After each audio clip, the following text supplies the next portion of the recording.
Call the meeting. Recording in progress. Please join us in the Pledge of Allegiance.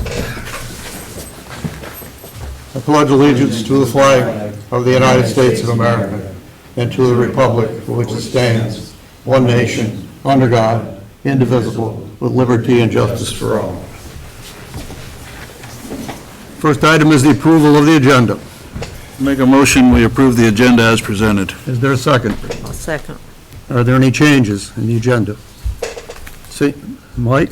I can cover it during the manager report, but it's about the police car. I got information today to share with it. Okay. Anything else? If not, all those in favor of approving the agenda indicate by saying aye. Aye. Aye. Motion carried. That you, Bob? It's me. Okay. Next item is approval of the minutes from 9/11/2023. Mary Lee, you have any? Well, let's have a motion first. I'll make a motion, we approve the minutes for September 11th, 2023 as presented. Is there a second? I'll second. And a second. Corrections. Really? Page 2, Okay. first, the top where it's in bold print. It says to charge the discount for local businesses. I think "to" should be taken out of there for selling, not "to" for selling. Okay. One word. Yep.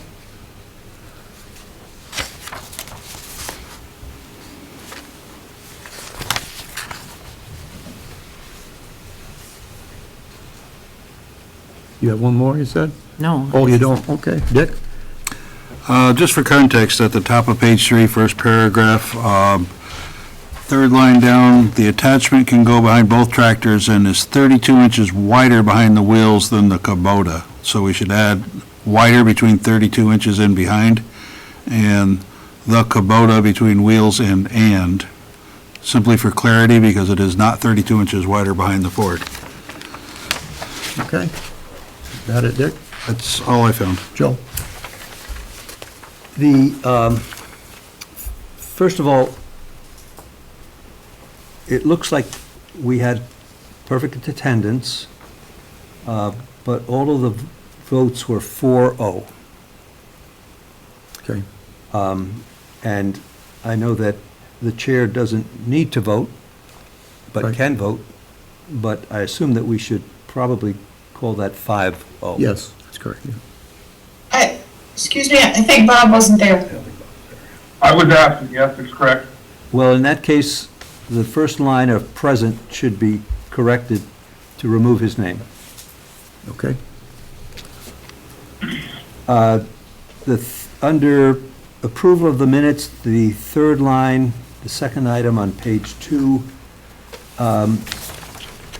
changes the name of our new officer to Piatea. I don't know, I haven't seen his name in print, and I'm not sure that's the correct spelling. I didn't think it was. What was it at? Which one? Excuse me again. The chief spelled it during his update later on in the meeting, and I wrote it down when he spelled it. That's great, thank you. And on page 3,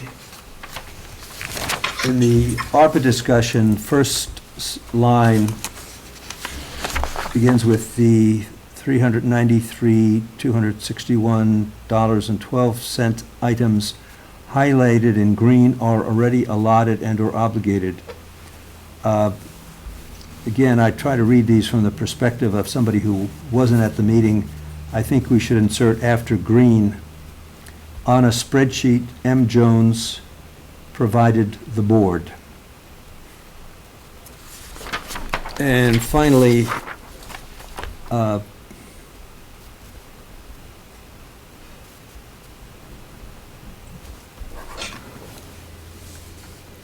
the third paragraph begins, M.L. Harris asked how a project manager can okay something without the select board oking it.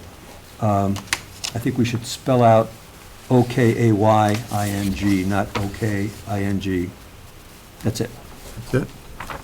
Okay, all those in favor of accepting the minutes with the corrections indicate by saying aye. Aye. Aye.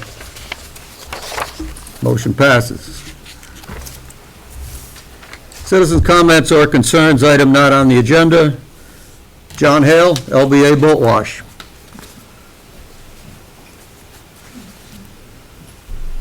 Hello, thank you. I wanted just to come and report on our success, and thank you again for your support.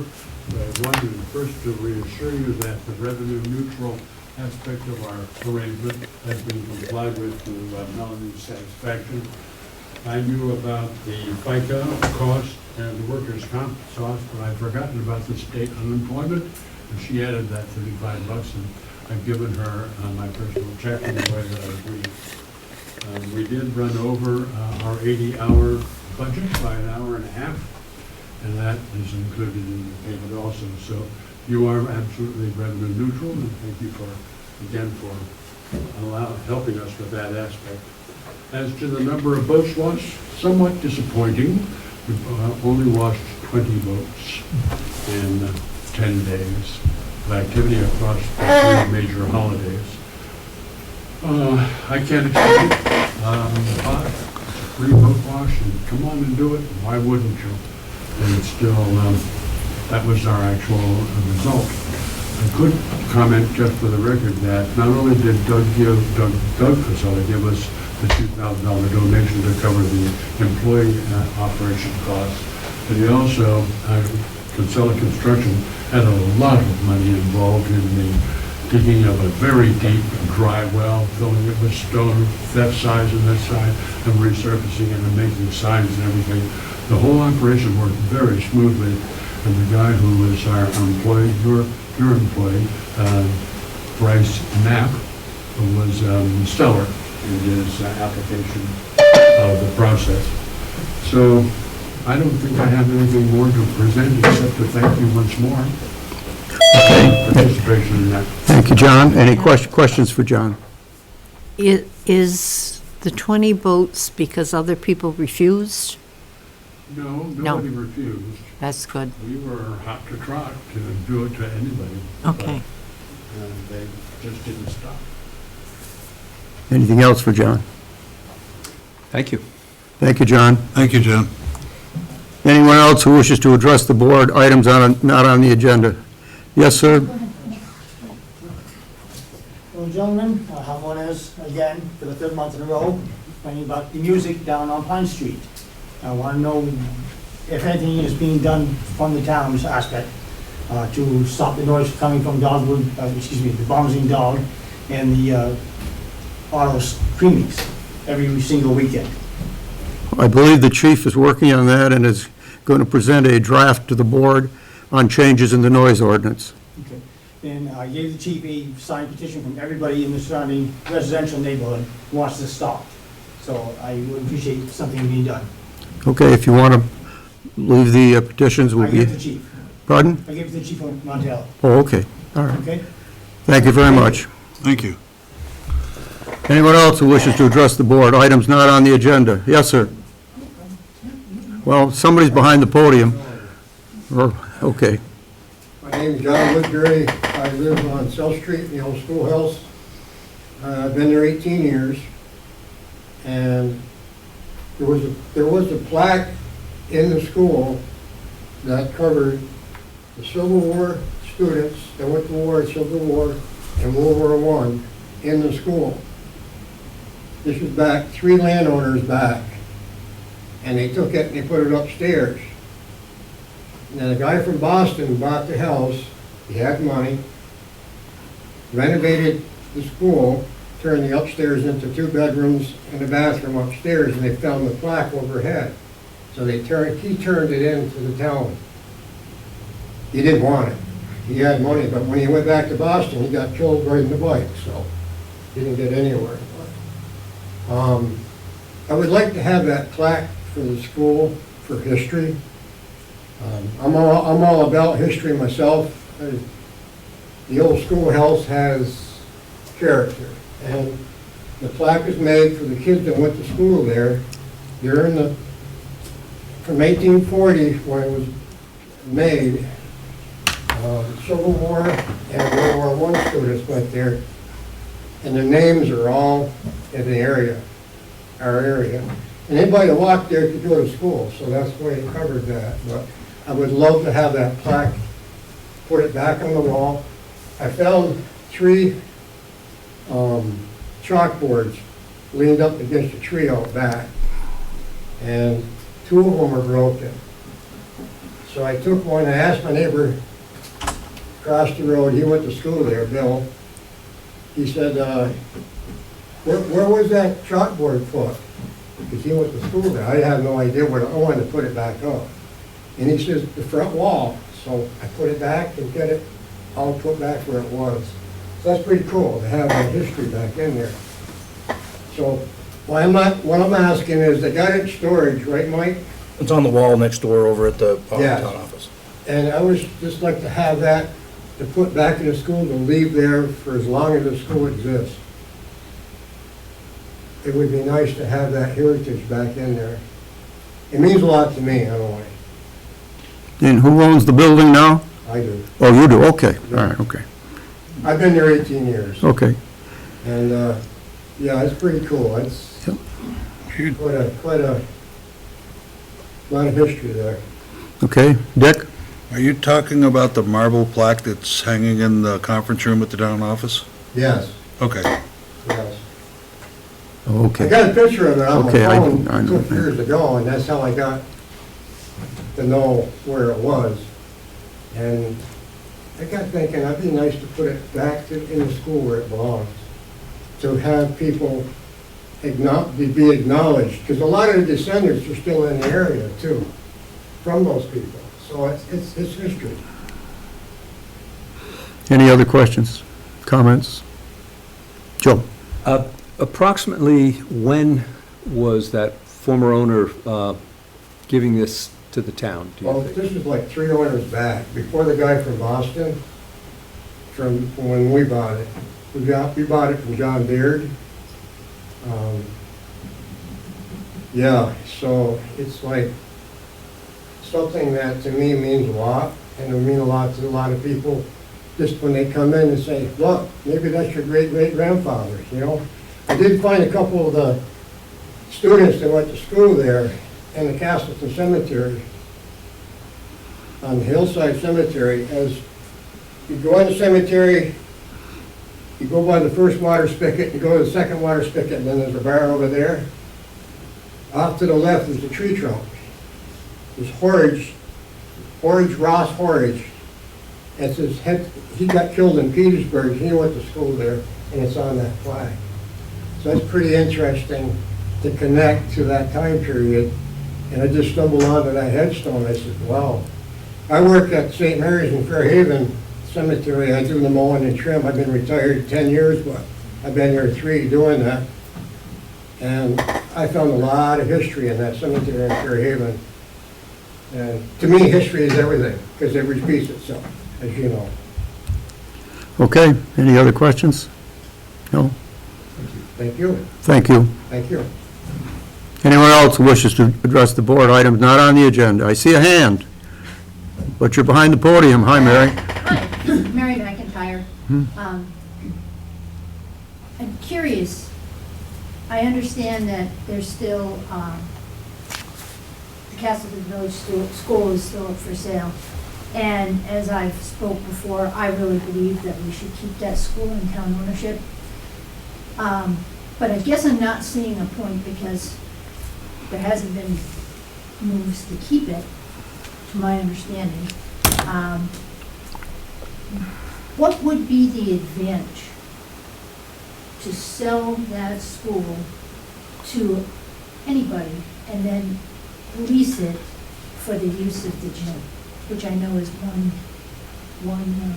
possibility? What would be the advantage of that? One, it would put it on the tax rolls.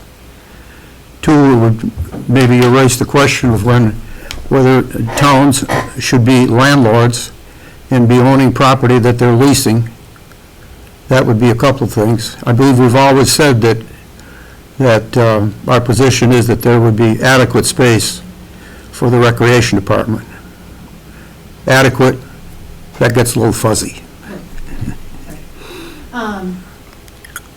But there'd still be a cost, correct? Be a what? There'd still be a cost to the town.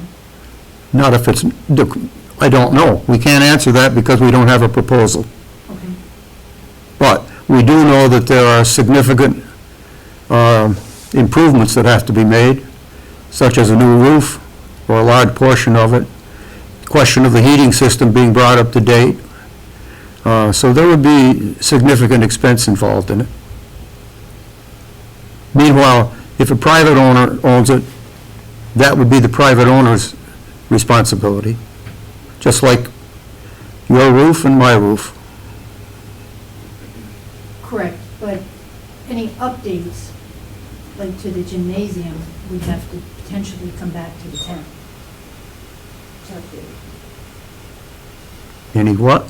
Updates to the town, to the gym, would have to come back to the town. I know, for example, I asked Mr.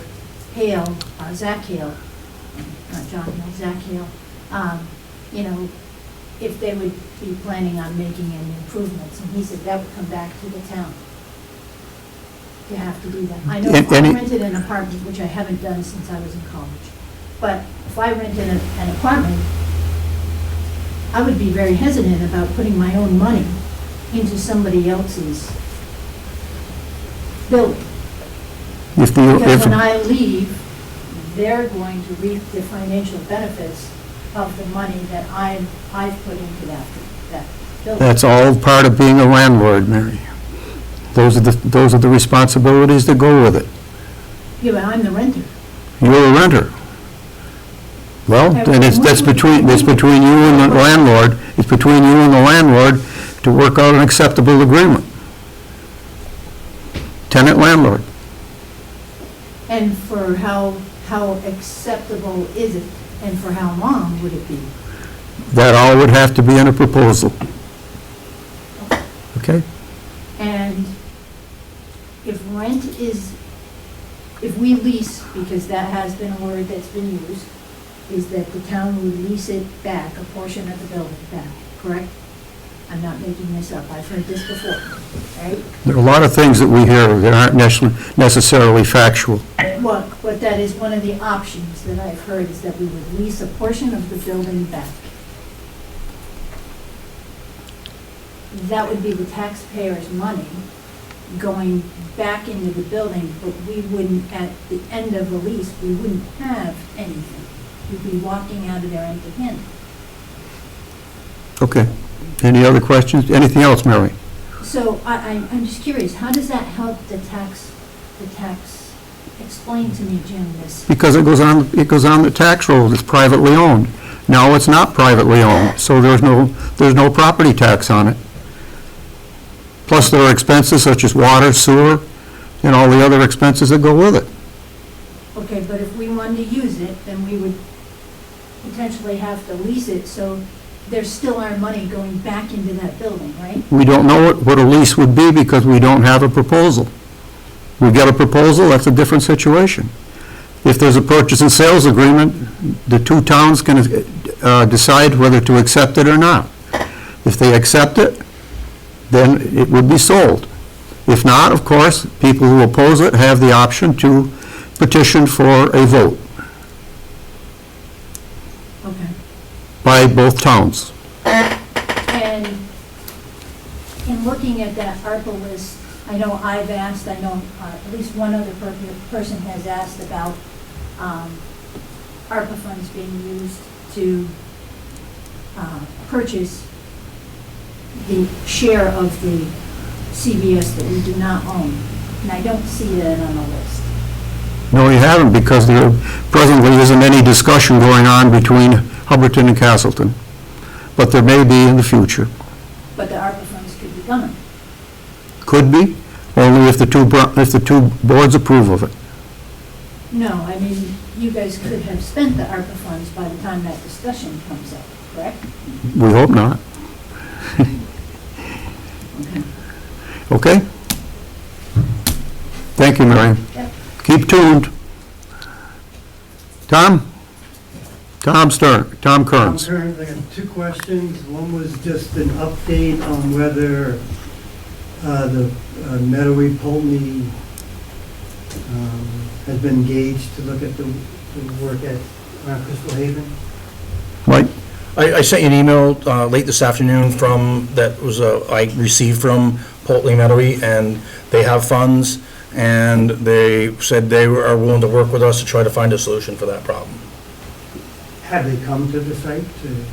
They were at it previously, but since the flooding, they haven't been back. But they had, you can see in the letter I sent you, they had a meeting, they didn't have a quorum, they couldn't vote, then they just voted this past week, and they got money, and she's willing to help us, and we'd be the first project on their list. So we're just waiting for them to be able to get down here and do a field survey again. Second question, or just I'd like a comment of, I gave to the board a tape of a previous select board meeting about the road behind the cottage. I haven't heard any public comment, but I'd like to, if anyone on the board has seen the tape, I'd like them to comment on it, to see if what I had said about the tape is read over there. Not accurate. Anyone seen it? I've listened to it. Joe? I haven't. I I'm have. sorry, I haven't. I have. And Dick has. Either one of you gentlemen have any comments on it? Yeah, I mean, as I recall, Tom, your comment when you addressed that matter before was that this was evidence that the select board was unaware that this work on the road near your property had been done. Not through the property, but behind the property. Yes, and I guess I found the tape not entirely conclusive. Certainly, you could interpret what was happening at those moments to indicate that those board members didn't know about that, but they never said that they didn't. They never asked, when did this happen? Why didn't we know about it? The chairman said it wasn't happening at that meeting. And I said, there's a road being built. Tom Toy said there is no road being built. Those were his exact words. The rest of the board was silent on it. And the reason I brought up the fact that there's been no public discussion about it is when a part of the town, whether it's the recreation, the highway department, someone says, we need something. The rec department says, we would like a well at Bristol Beach. And then the select board can debate whether there's a cost-benefits analysis. Is that a good idea to do it? What is the cost to do it? And then they can vote on whether it's thing. So now we have a road that was never publicly discussed. So the board never gets to weigh in on what is the cost of that road? Does anybody know? How long ago was the road built, Tom? It's been steadily improved over the last 12 years. The last 12 years ago? 12 years. And it's been there for 12 years? It's been there for 12 years. Okay. I thought there was an understanding that the road would be closed off during the summer, and it would be open in the winter so the trucks who plow snow could get through there. That was what the agreement was at that meeting. So what are you proposing as far as that road's concerned? The road is the road. I mean, I don't have any say over what happened to the road. But the problem is the road is built, it's flooding out and the drainage pipe under the cottage has collapsed. Where are they? The road brings 10 times more water to the cottage than was ever there. Where'd the water go before, Tom? It stayed, basically there was a giant wetland between the two roads, and the water stayed there. So there was no outlet? It was an outlet, but not what is being outletted now. That's not really a word, but Could it be because we had more rain? no. Okay. Okay. Anything else, Tom? So that's the problem. The board has never debated what the cost of this road is. And every year it gets improved, so money is being spent, but there's no public thing. So there've been promises made, we're gonna build a retaining pond, all these other things, but there's no budget for any of this stuff that's been approved. The board approves the highway budget every year. Correct. Budget is proposed by the department heads, goes to the manager, and then to the select board. Then you would know how much money has been put into this project. Yeah. So what is it? Any way we know that, Mike? The only, going back 12 years worth of time cards, when they work on a road, they put what road they worked on, and so the man hours or the employee labor and what trucks were used and stuff are captured. But when we budget, we don't budget roads, maintenance on roads by road name. Right. It's townwide. Okay. Right, but you brought in how many loads of stone this year? I could give that information to you, but I can't do it sitting here. It's not my business, it's the board's business. Yeah, it's, So so all this money is being spent, it's negatively impacting my property. You don't have a right of way to bring, or an easement to bring your water through my property. And I keep being told, well, don't worry, we're taking care of it. And now we're on year 12. Meadowee was supposed to come 2-3 years ago, they didn't come. Now you're saying, well, they're gonna come and maybe there's money and it's all in thing. But now I still have this collapsed pipe running under my camp. And I'm supposed to take all the winter weather through that collapsed pipe that's running all over under my property? Is this the culvert that It's leads, not a culvert, it's a drainage pipe. the drainage pipe, is it, It's collapsed, what is it made of? made of plastic. Plastic? Yeah. PVC? I think it's an earlier version of that. Where does it go? It goes from a ditch next to the road, Okay. under the road, through the cottage, and through my seawall. Is there any other drainage other than that one? Or is that the primary and sole source of outflow from the other side of the road? It doesn't matter. Yes, it does matter. It doesn't. I want to know if we're talking about the same pipe. That's all I'm trying to find out. There's one pipe that runs under my cottage. It's my pipe, it's not your pipe. Okay. Any other, Joe? I guess, I mean, I can tell you're quite frustrated, Tom, and I can understand that. But it's not clear to me what you want. Yeah.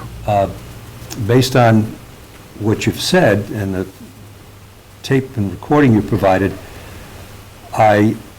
one of my conclusions would be that your view is that this road should never have been built, and it should not be in use by the town presently, so it should be abandoned. No, that's not what I said. Why would I not draw that conclusion? I said I have no influence or say over roads the town builds. When the town builds roads, it should do it in the legal manner, which involves public discussion, so there can be a public discussion of what the costs are, what the problems it may entail are, do we have an easement for this thing, all these things. All that was circumvented and the road was just built. Therefore, it shouldn't exist. It shouldn't exist without the proper public discussion. It shouldn't have. It already does, so it's already there, so there's nothing I can do about that. Well, that's not true. You could, I can make you change, I can you go there. could ask us to abandon that road. Well, then abandon the road. I mean, that's your business, it's not my business. I said that the new water that is being brought to my property because of this road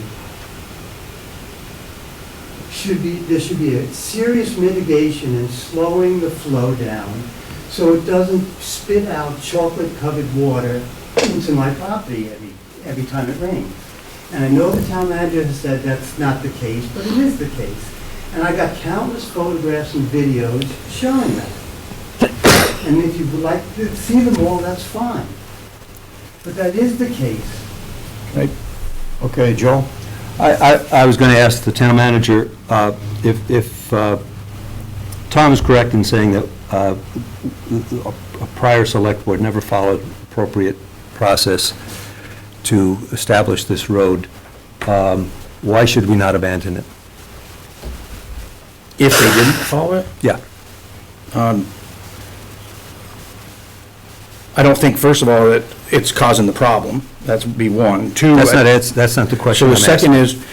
is, if we didn't use that road, then our plow trucks would have to find a way to turn around or back all the way back out of that, off East and West Crystal Haven, And where would they leave the snow?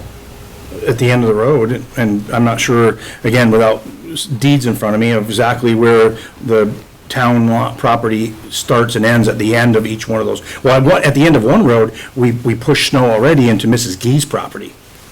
No, that's not her problem. Well, it's that down her driveway, That little hill is right away. but it goes through her, front of her property. No, that isn't. Okay, Tom, I'm not gonna argue about it. Well, you know, you say that it's always been that way and stuff, but that's not the case. It is the problem. We've been there for 80 years. We have a pretty good idea of what the content and quality and the amount of water that came through that pipe is over the last 8, 10 decades. Did anyone in your family get permission to put that pipe across your property? No, there's no easement. Did anyone give a verbal permission, do you think? No, How do you know that? because my great uncle wasn't that kind of guy, and that's why I have all the paperwork. So you're saying the town went in, put a drainage pipe across your property, without permission of the landowner? Mike says this, Mike at one meeting told me that it was the original pipe that my great uncle put in. It's what's there. No, okay, okay. But it goes to the seawall, and so the town would have to cut a hole in the seawall to put it through the seawall. And so when I went there last time, after a heavy rain, after some of the new check dams were put in, we took a video of the water coming out of the culvert, and we have that video. It's crystal clear. The water coming down through the culvert was not dirty. I've said to Tom that if they would give us the easement, the town can replace that culvert that's underneath his property. We looked at his, and also we looked at his, the complaint about the pump station leaking and leaching, and our guys looked at it and said, there are no holes in that. They're gonna replace the top with metal, but the fiberglass part in the bottom is not leaking, so there's no chance of sewer getting out into a pipe down into the lake. So we're trying to refute things, we're investigating and trying to say, is what Tom's saying accurate? That's what I'm trying to get to. And then I'm at the mercy of Pulteney Meadowy. I can't make them go any faster. And they've got funding now to help us mitigate. This is water after your work. Does that look like clean water coming out of that pipe? I can show you what clean water coming out when I But took it. does this look like clean water? I mean, there's a whole series of pictures here of the thing. This is after all your work was done. We're there all the time. You came one day and maybe it wasn't running dirty that day. He said he went after a heavy storm. Well, then what's that? I don't know, Tom. I was there. That's the one you've emailed to us already? I don't know. I've sent so many pictures to this town. I've seen one, either that one or one similar to it. So this is after all the work was done. Are you prepared, Tom, to give the town an easement to replace the pipe? If the other things were taken care of, yeah. What other things? The retention ponds and all these other things. I said, That's why Pulteney Meadowy's involved in it. Tom, I can't say what happened in the past. I can only say what I'm doing for the problem right now. This is from February 2022. And it's a whole thing about them coming to look at this. And they did. But nothing was done. And there's no easement with things, you know, there was things, I mean, has the town lawyer given me any, I told her, well, write it all down, and my lawyer will look at it, and we'll discuss the easement. I haven't seen anything from the town. I keep hearing, yes, it's happening, it's good, it's happening, don't worry, it's happening. Nothing has happened. Well, Pulteney Meadowy was, I believe, tied up in serious flood situations, Tom. This is 2 or 3 years old, they were supposed to be contacted. They did. They were on scene. They didn't have any money to help us, so the thing died out, and now they're saying they have some money, and we're number one on their list. That's what I can tell you, Tom.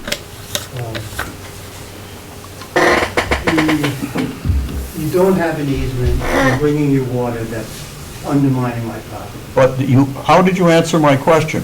Are you proposed to grant the town an easement to replace the pipe? If my conditions are met, sure. We'll see what those are. What's that? We'll see what Right, those That's why are. you're supposed to write it down and have your lawyer look at it, and then my lawyer can look at it, and then we can discuss it all. Here we go, ka-ching, ka-ching, ka-ching. You're the one that suggested we bring the lawyers involved. I- 2 meetings ago, you said, don't do anything until you consult your lawyer. Because you were talking about plugging the Well, I culvert. am gonna plug the culvert because it's mine, and it Okay. has collapsed, and it's creating a big sinkhole on my property and the Gee property. Okay, then Mike will get back to you as soon as he can with the arrangements for Pulteney Meadowy to be there, a site visit, and notify you so that you can be there. How's that?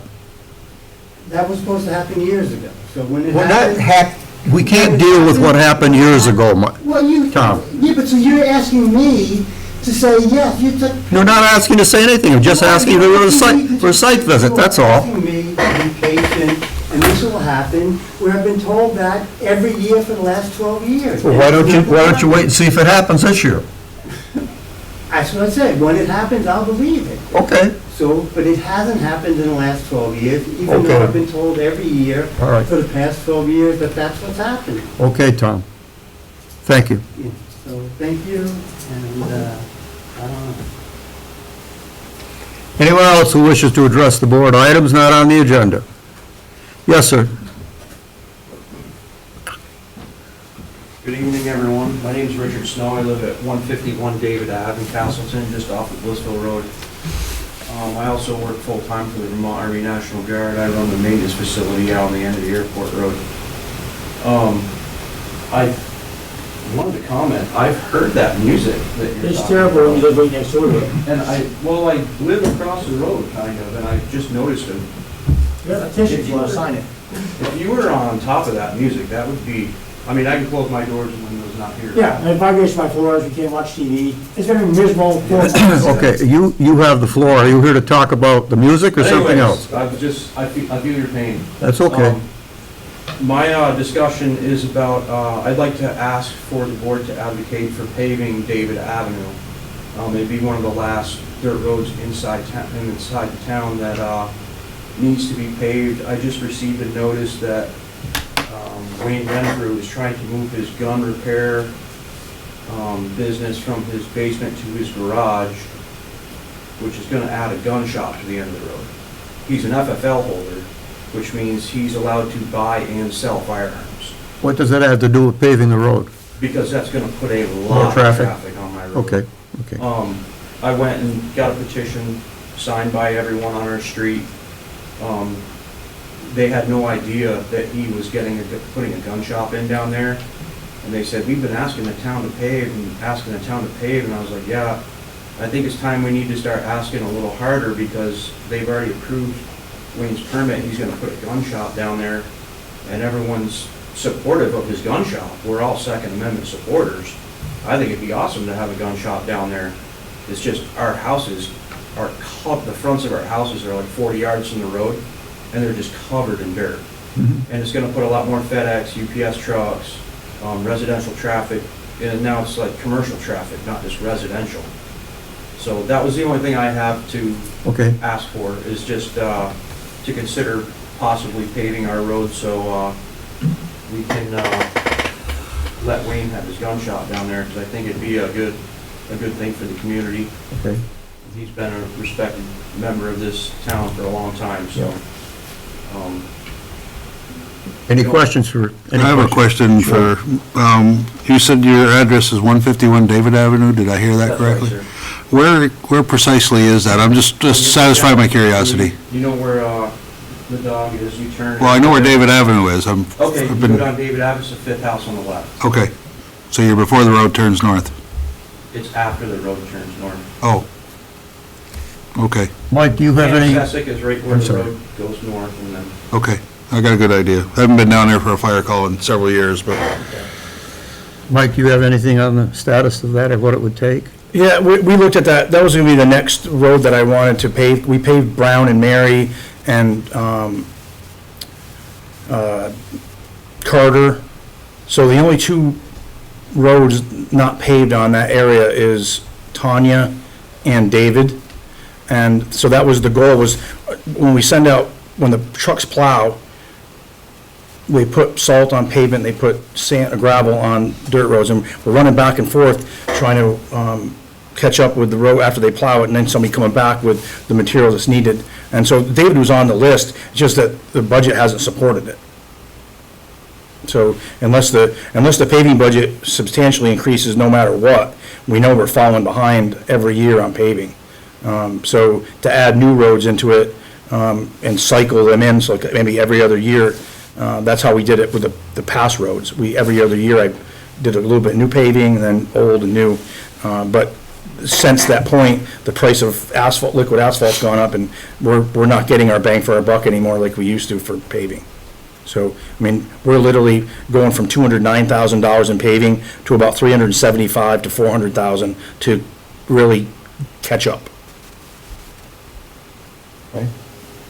You want to leave your petition, sir, with someone? So, Mr. Snow, it sounds like you're at least on the short list for what that's worth to you? Is there anything that can be put on the road to cut the dust down until it is paved? Pardon? Is there anything that can be put on the road to cut the dust down until it is paved? 'Cause we can't even open the windows during the summer. Yeah. So our grader's been down, and it's maybe back Wednesday. So on Thursday, as long as it shows up on Wednesday, we're gonna be out starting to grade and putting chloride down, calcium chloride. Okay. But we can't put it down and then come and grade because we're just gonna push it off the road. So we have to grade and then immediately put the chloride down. So I talked to Mr. Snow last week about the potholes. So we know that road has got some serious potholes along with other ones. So we're prioritizing the roads based upon the condition of them. So you should see a grader, as long as we get it back on Wednesday, rolling down through our roads and then putting chloride down. Okay, thank you. Okay. Awesome. Thank you guys for your Thank you very much. Welcome. Anything else? Anyone else who wishes to address the board items not on the agenda? No? Anyone on Zoom? If not, moving on. Something very controversial. Winter sand bid. Mike? You're the sandman. Lucky me. So we solicited bids this year. We only received 2 back, one from Pike Industries and one from Martell Trucking. Obviously, the price delivered is different than the price us picking it up. I looked at the budget for this year, and neither one of these, they both exceed what we have in the budget. So whatever way we go, we're gonna end up overspending the sand budget, but because we need it, and only have 2, I would recommend that we go with Pike Industries at $24.90 a cubic yard delivered, for amount not to exceed $74,700. Any questions for Mike on this?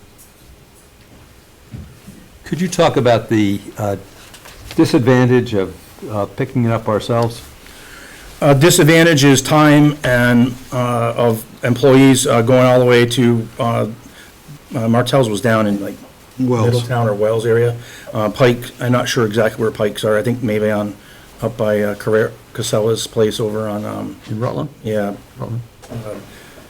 Clarendon. I think they're in Clarendon, but don't hold me to that. So we'd have to truck, and every time we truck, we're taking people away. There are 3 people that we have that work on the highway crew, away for just trucking purposes, and we're not grading, we're not fixing roads, we're not doing all the other projects. So it's just it's a disadvantage of personnel, basically.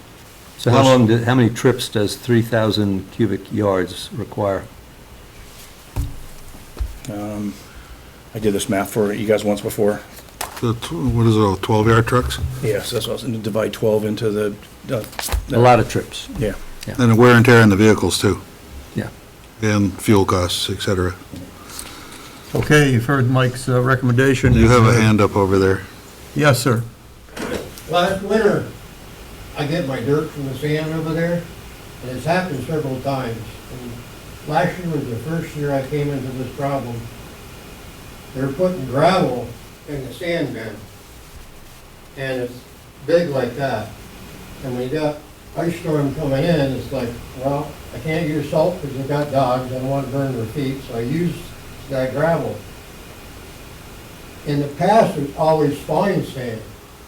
And this spring, I'll tell you what, my lawn is like, I push it in my little four-wheeler, push the snow back, get it off the pavement. I rake for hours and hours, it's just rock. But that was the first year, Mike, we had a problem with that. The 18 years that I've lived here, that they had put rocks in there, in that bin. I know the problem, it freezes up and all this and that and the other, but you make a little hole and get what you can get out of there. But last year, there was a lot of rocks in there.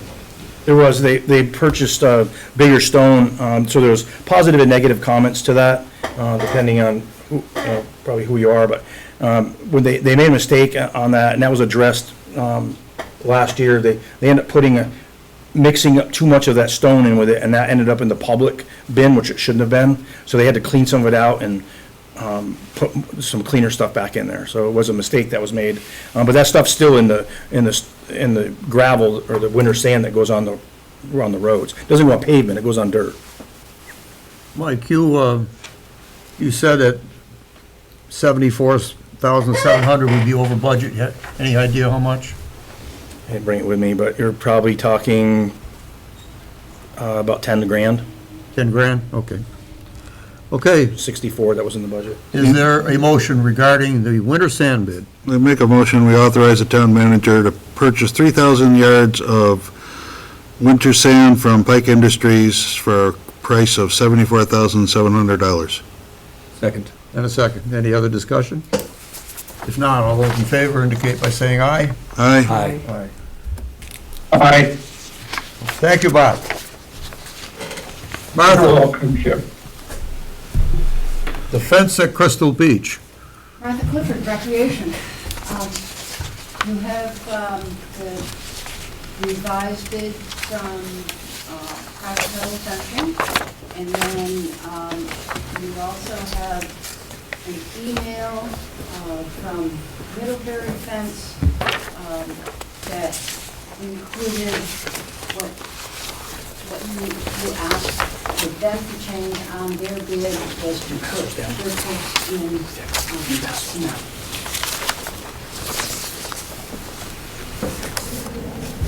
Martha, I just handed out the email. Huh? I just handed them the emails. Well, yeah, I think I sent it to everybody a copy too. Turn print some out so I can bring them over. So with the revisions, what's the bottom line on the fence between Pratico and Middlebury? With the same type of fence with a slider or a cantilever that is on runners, Middlebury Fence came in at $15,161.57. That's adding that extra $4 grand for the new, for the cement, the posting cement. And Pratico's with the slider is $18,764. Okay. And there is ample money to cover. That's good. So Martha, what is your recommendation? I have had Praticos down there before, and I do know that when they come, they inspect fences, they tie up whatever needs to be tied up, and, you know, I've been very satisfied with them.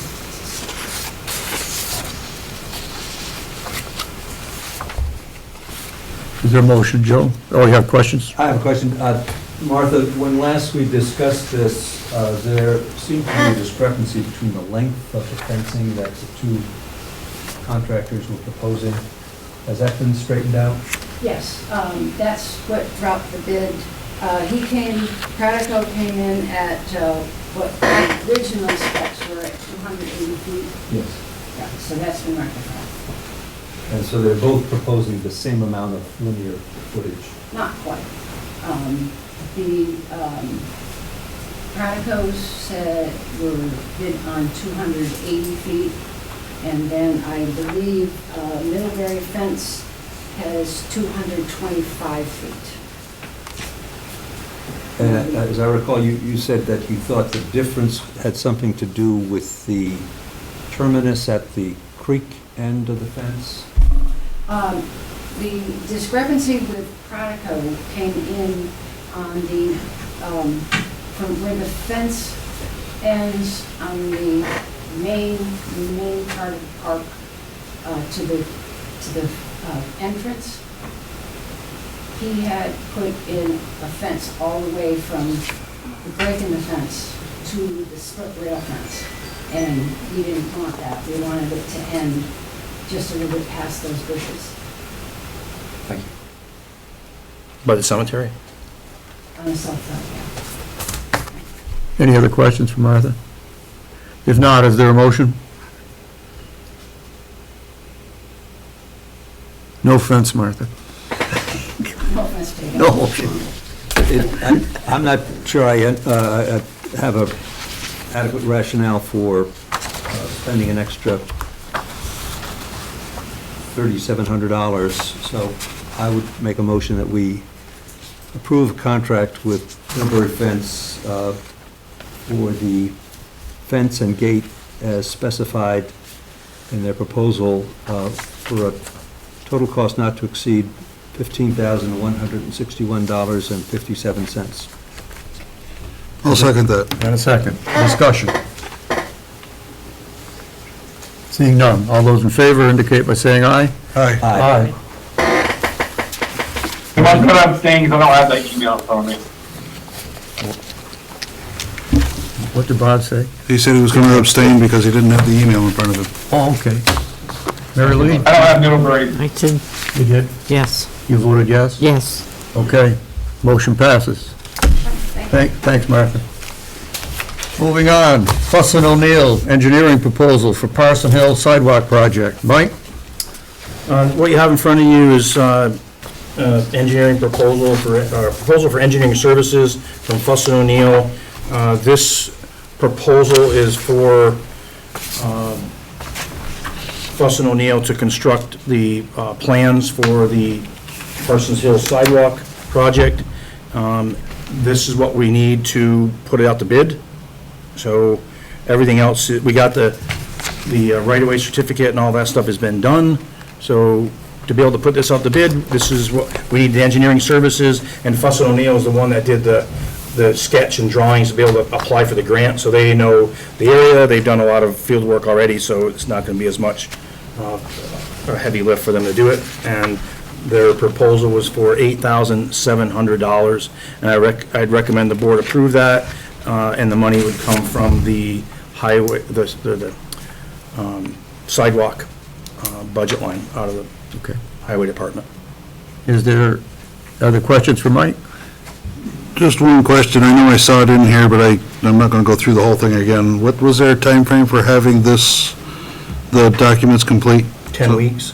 Yeah, so the odds of having this out to bid early enough to get into the next construction season would be good to excellent. Correct. Okay. I'll make a motion, we authorize the town manager to proceed with a contract with Fussin O'Neill for the Parsons Hill Sidewalk Project engineering services for the sum of $8,700. Is there a second? Second. There's discussion. Seeing none. All those in favor indicate by saying aye. Aye. Aye. Motion passes. Aye. Okay, Bob. Maybe we can get this done finally, huh? Yes. Moving on to the manager's report. Get the highlights, Mike. I am. Well, you already took care of page 1. I've been through it, I have no questions, Mike, just so you know. What's that? I've been through it, I have no questions. All right. Does anybody have a particular question? We've already heard the questions, so. Anybody have Oh, okay. questions for Mike, or there's something you wanted to say, Mike? One thing that's a little concerning is on page 2, under C, the stormwater mitigation and new salt and sand shed. So now, this whole Environmental Protection Agency, the process to clear that hurdle so this project can move forward, once we found out that's what we have to do, this is gonna put this project behind, more than what we might already consider behind. So I wouldn't be able to apply for the grant, the municipal mitigation grant again until September of 2024. So we wouldn't get notified until probably December or January of 25, December 24, January 25. So when we went through this, cost is obviously a factor, that $200,000 is needed. If the salt and sand shed were to not house 1,000 tons of salt and we cut that down, talking to the contractor, or one contractor, the one out in Wisconsin, you'd almost cut your costs in half. So what's the so what out of it? Means that halfway through the winter or sometime during that winter, we'd have a second delivery, which many towns already do. We just wanted to have it so we could put everything under one roof all at once. So if cost becomes an issue or if time frame becomes an issue, then the select board has some information to start making a decision whether they want to move forward without the municipal mitigation grant, or look at getting the cost estimates for a smaller shed and determine whether between the $300,000 grant that we received and the $154,000 that's in, that $100,000 came from the old fire station, and then there was some surplus put to it. So we're somewhere in the neighborhood of $454,000 already that we have. And if I can get those costs reduced by a smaller building, then it might put in reach where we just pay for it. Joe? I'm in favor of that, downsizing. It's gonna reduce the footprint across the road from Hattica's, because that space that's there now, there's a little bit of wetlands there, and it was gonna be tight to try to fit that all in anyway. So, we were kinda had to take an appetite suppressant, because we were looking at get it all in there, but that space is pretty limited. So, I'll come back to you with the cost figures for us. They're gonna give me both. I'll have, so you can do a comparison, but it will probably allow us to move on with this project and not have to wait another year and a half or so. Okay. Do you have an estimate of when we could have that conversation, i.e. when do you think you'll have cost estimates from? Looking at the emails that I saw, we're just waiting. I don't know when exactly, but they're working on it. So do we have a guess? No, I don't. Okay. We have the one for the large structure. We don't have the one for the smaller structure. So if we went with a smaller structure, which I'm certainly willing to have that conversation, what will that do to price and availability? Will it affect price at all on salt? No, because we still order it. The only other issue would be if it's available midwinter. But normally when we buy it, they buy all this stuff ahead of time, so they're kind of fencing what we need. It's the extra that we say that we want, the extra, 200 or 300 tons. They say in the contract that they'll provide it, so we gotta live with what the contract says. Would they provide 2 deliveries at the same cost as one? Yeah, delivery costs were involved in it. Okay. We just happen to get it for one. Right. Well, it's not, I take that back, I'm sorry. It's not one delivery right now. What is it? Okay. Because they can't, that building over on Pete Ruby's place, they can't raise the big trucks all the way through that building. So it comes with some smaller trucks that deliver instead of the big ones. But if they come in with the triaxles, that's a significantly more salt than on a tandem dump truck. Okay, so it sounds like the board is interested in having you come back with the figures and so on. Fair enough. Okay.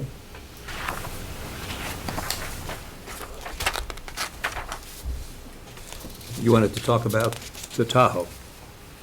Yes, please. I'm working on this late because I got Chief Mantello's replacement schedule. So just to kind of give you a frame of reference. Where are you now? No, there's nothing in your packet right now. Oh, okay. Can you pass these out? That's right, there's one in the water. No, get it. We were rolling right around. I can roll better than I can walk.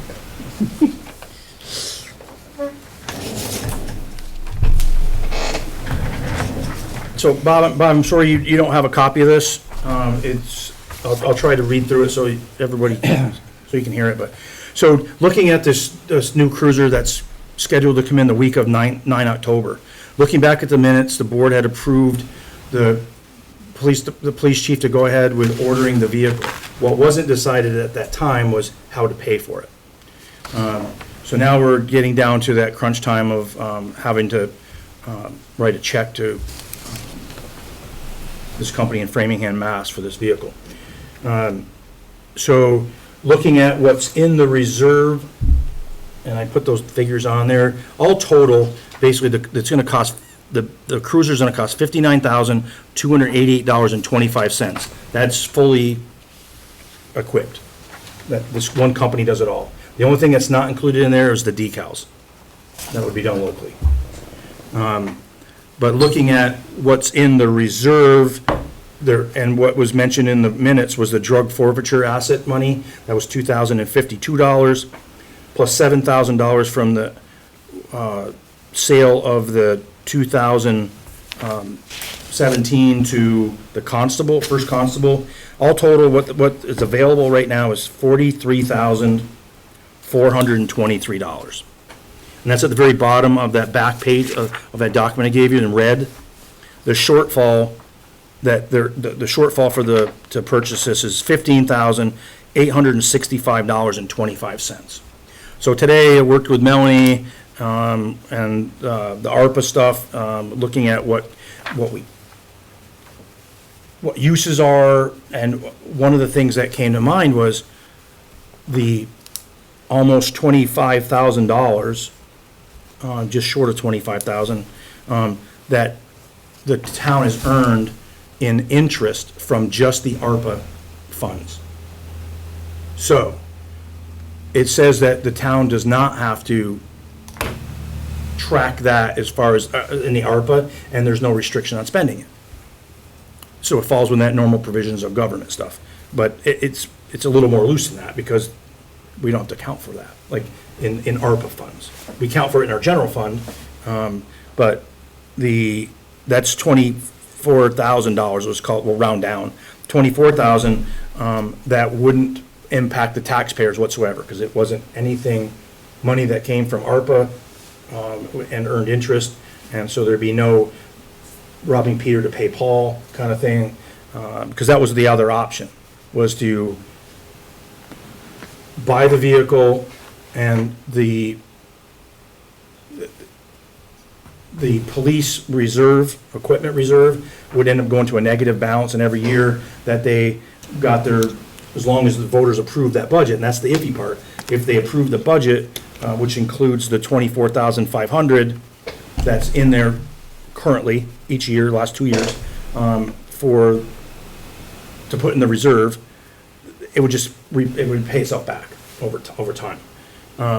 So that's one, so there's two methods. One is, there's two so far.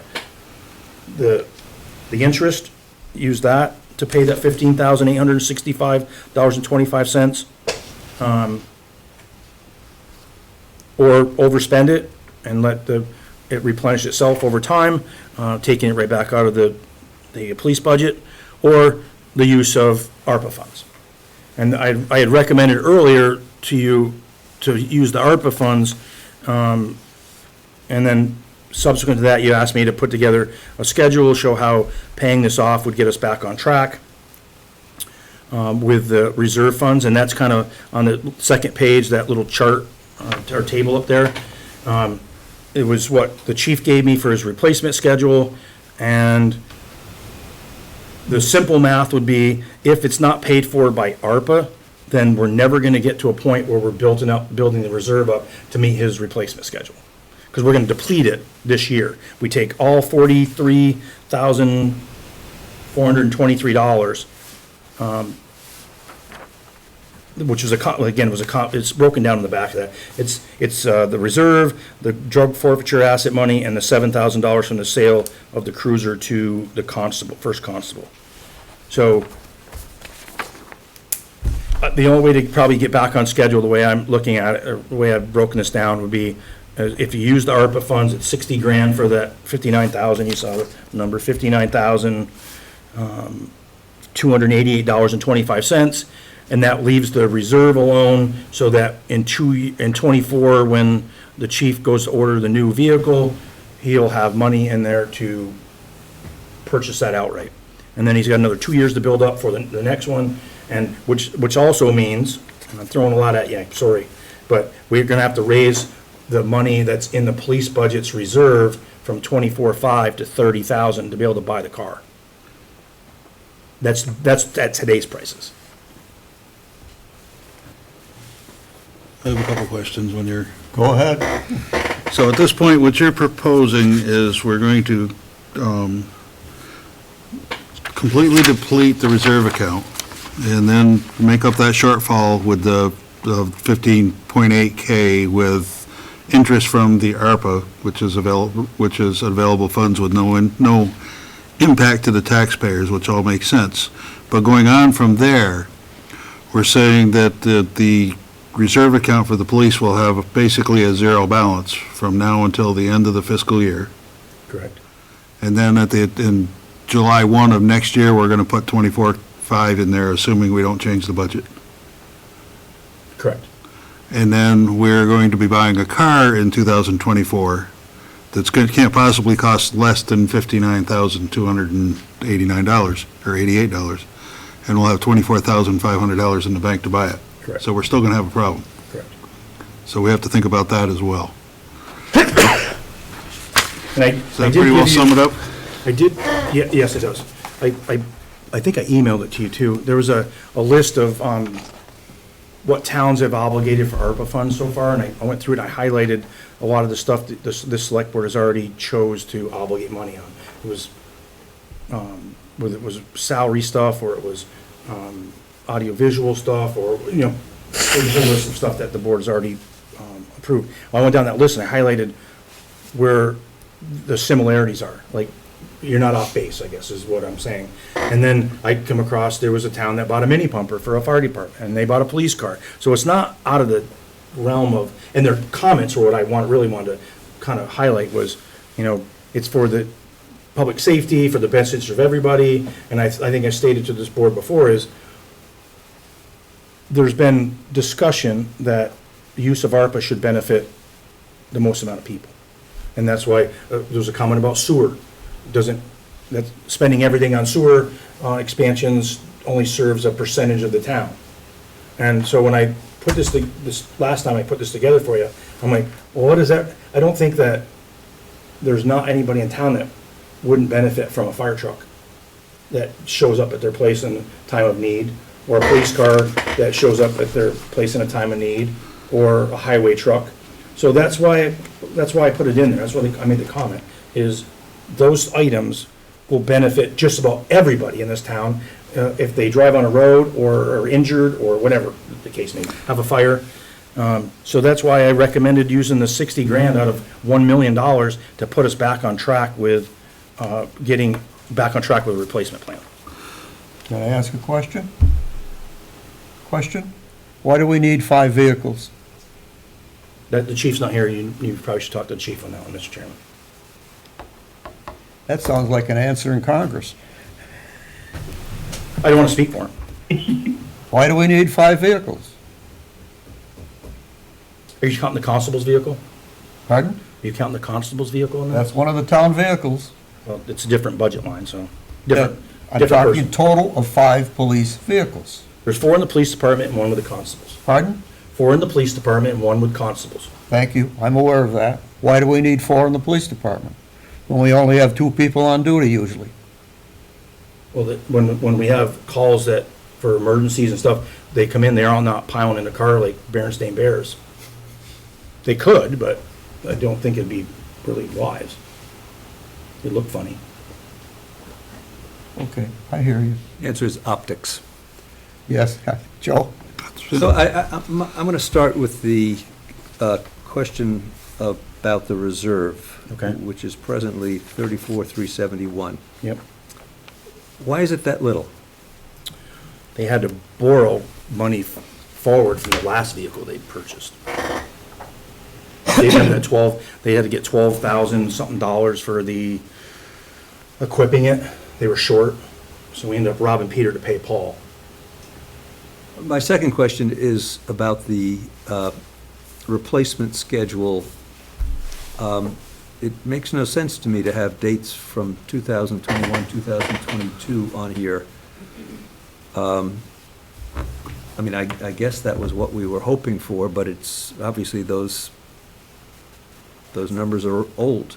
Well, I wanted to show you that it was supposed to be replaced in 2021, but due to funding, it wasn't ordered until 2023. So originally, that vehicle was on his replacement plan, should have been replaced in 2021. So the shortfalls in funding have keep pushing these dates back. So that 2017 vehicle that was purchased in 2016 didn't get replaced until 2023, which throws his schedule off.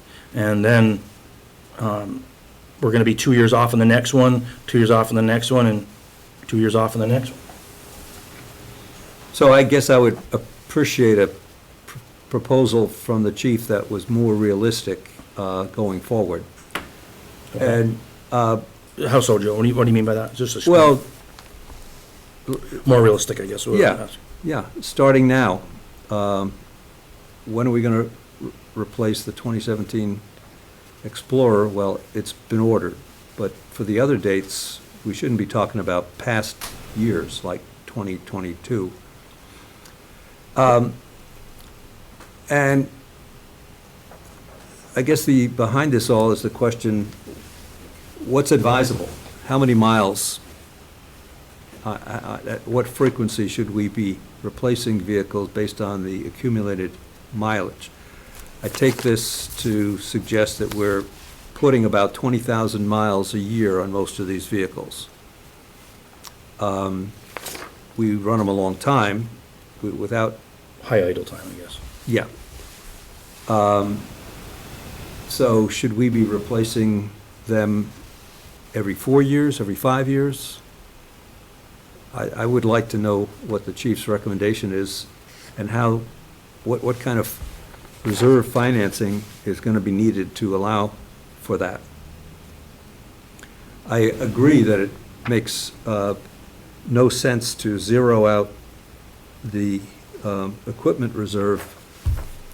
It just puts us behind the 8 ball even further.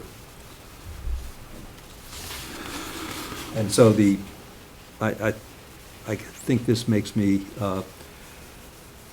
more inclined to support your recommendation about using ARPA funds, even though the idea of using ARPA funds for a purchase that has a 4 or 5 year lifespan doesn't please me.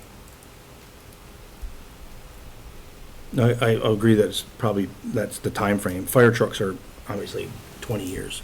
A police car's we're not going to get 20 years out of a cruiser. Anything else, Joe? No.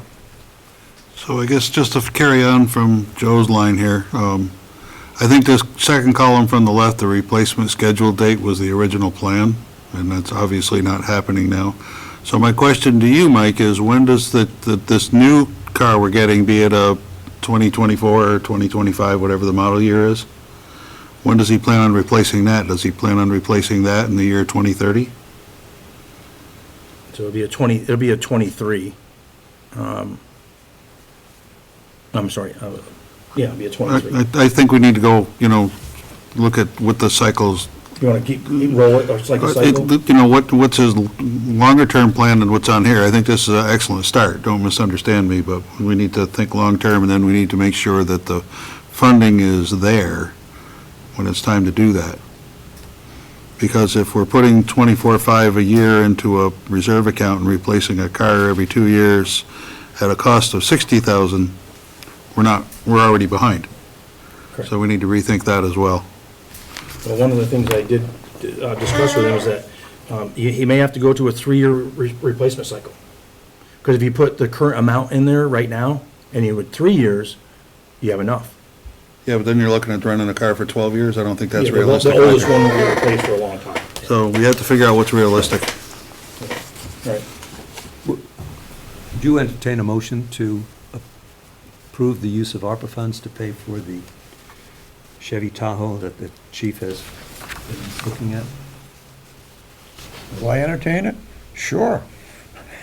Make the motion, Joe. I would so move. Now, okay, is there a second? I'll second that. And a second, discussion. So how much are you proposing using? Is it the 15,000 or what is it? The 59,000. Oh, it's 60,000. I'm proposing that we pay for it fully out of ARPA funds. My understanding was that Joe's motion was to authorize the town manager to use our ARPA funds to pay for the $59,288.25. Is that correct, Joe? Correct. I will second that. Any discussion?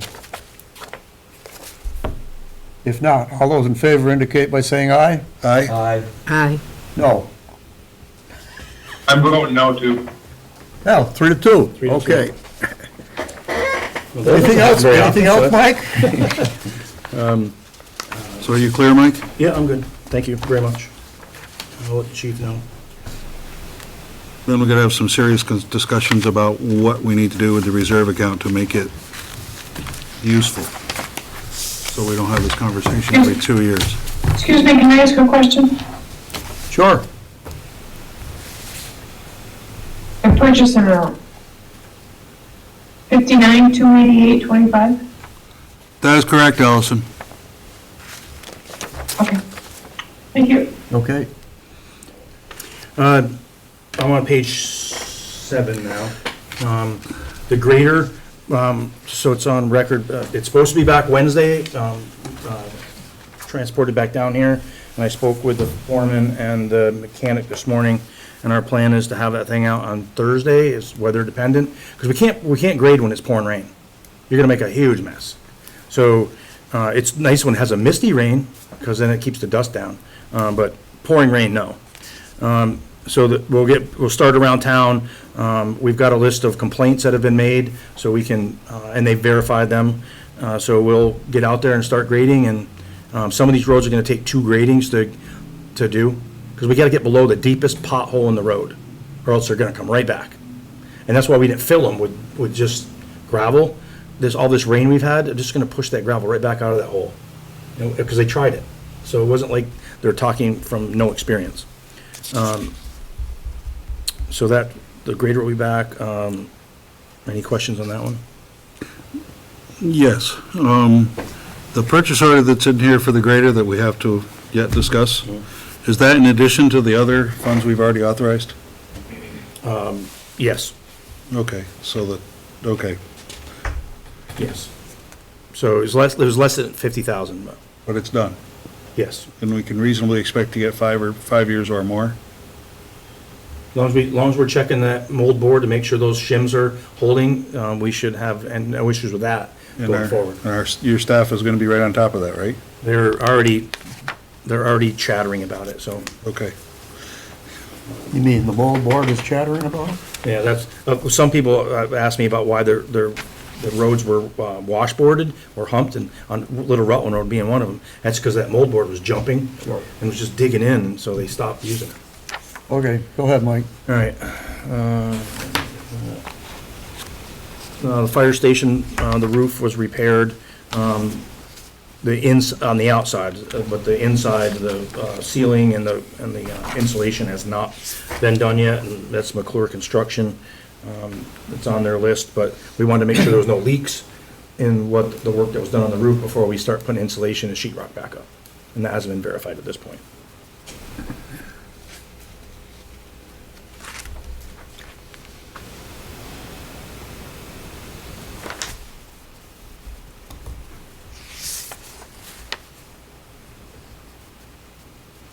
The assistance to firefighter grant, I met with the fire department's truck committee Sunday night, and they are planning on applying for the grant and for gear this time, and the air fill bottle refill station, Cascade stuff, that they're gonna apply for that. They worked on their equipment replacement policy, or schedule, and put some dollar figures to that, and they're not ready to come to the Public Safety Committee yet. Had some questions that had to get answered, but they're really close to coming to the Public Safety Committee with their replacement schedule and talk to them about replacing a vehicle and downsizing it as well.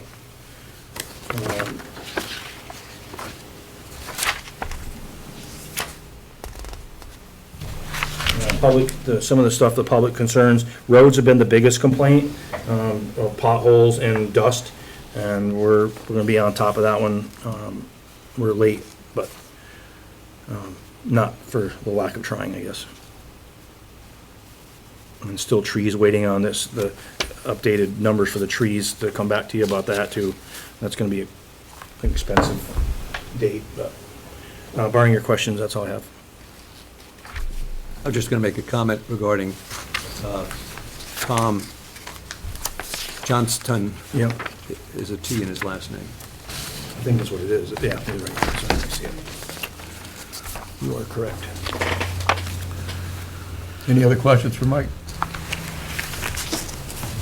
If not, moving on to purchase orders for approval. I will make a motion, we approve purchase order number 051128 to Milton Cat in Richmond, Vermont for emergency repairs on the town's grader for the sum of $5,197.97. I'll second. Second. Any discussion? Do we have any idea, Mike, what the total cost will be to repair the grader? 52, no, I think the one was 47. No, the total cost to repair the grader. Yes, I'm thinking, I'm trying to remember off the top of my head what the number was on the original one. 37, wasn't it? 37. I think it was 37. 42. 42 ballpark, okay. Okay. Any other discussion on this purchase order? Not. All those in favor indicate by saying aye. Aye. Aye. Aye. You want me to proceed with the warrants, Mr. Chairman? Yeah, we don't have any other purchase orders, that's great. We do not.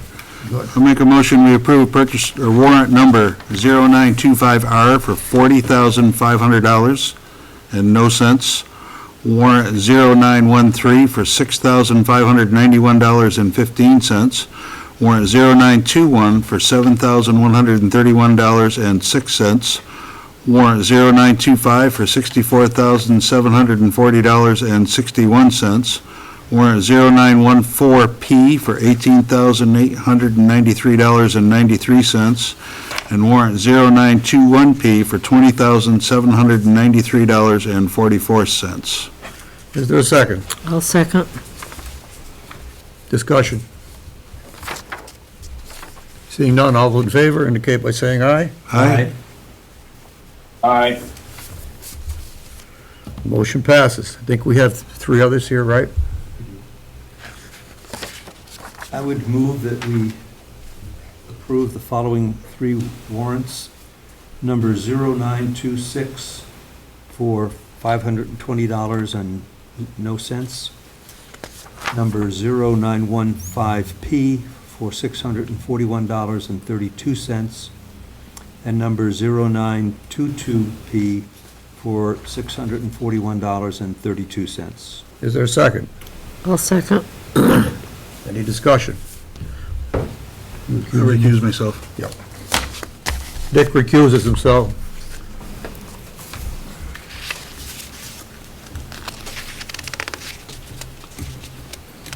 We would need to vote on that. You gotta call the All those in question. favor indicate by saying aye. Aye. Aye. Those opposed? Mike?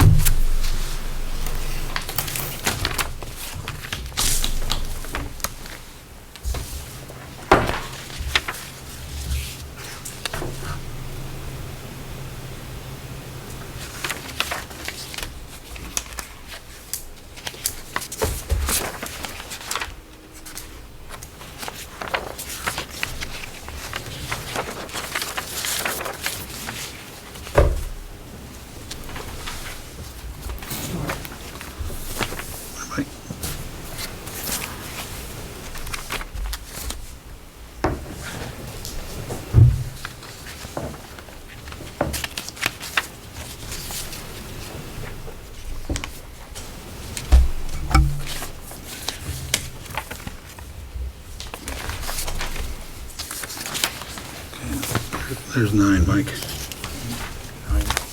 I had 9. Got 9? I had 9.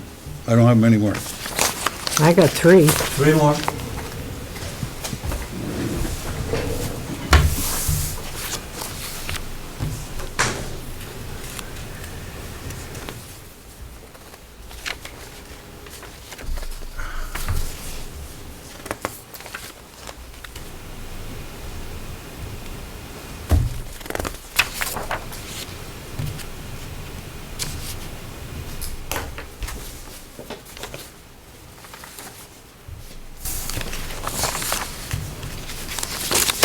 And the last.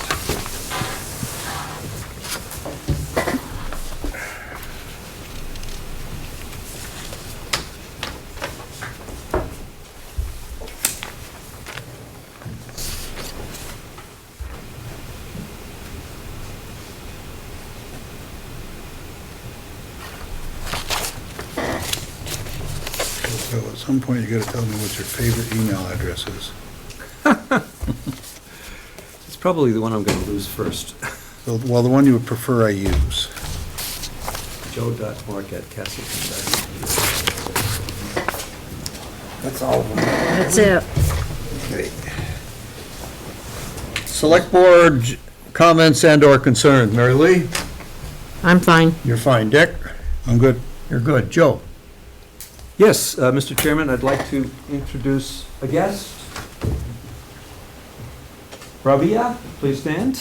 Rabia Fatima Hashmi is a student from Pakistan who is on an exchange at Vermont State University, Castleton, this semester. She is interested in becoming a doctor and has been pursuing that curriculum in Pakistan. She comes from a tiny little town of 1.7 million, but she's adapting to Vermont, except that she thought yesterday was kind of cold, and I told her, get used to it. It's been a privilege to get to know her a little bit. I met with her this afternoon and talked about the Select Board and its role, and reviewed the agenda and the kinds of issues that come before the Select Board. And this is one of the reasons she's here in the U.S., to kind of learn about civic processes. Thank you for joining us. Thank you. Thank you very much.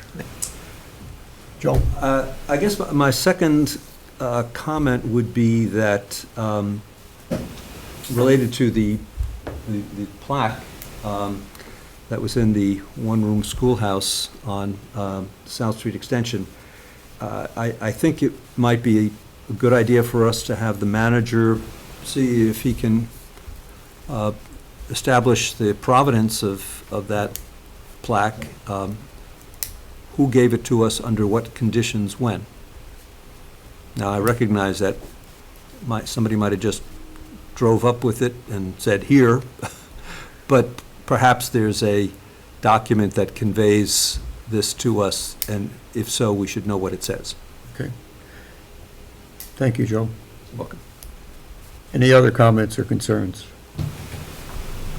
If not, brief recap items for follow-up. Do we have anything in this area? If not, you need an executive session, Mike? Please, For? real estate. I'll make a motion to go into executive session at 8:28 with the board and the town manager for real estate. Oh, I'm sorry. Want to add somebody, Mike? Yeah, please, can you add Zach Hale from Hale and Hale Resources? Let me amend my motion to include Zach Hale. Is there a second? Second. Second. All those in favor indicate by saying aye. Aye? Aye. Thank you. All right, thank you. We're in executive session.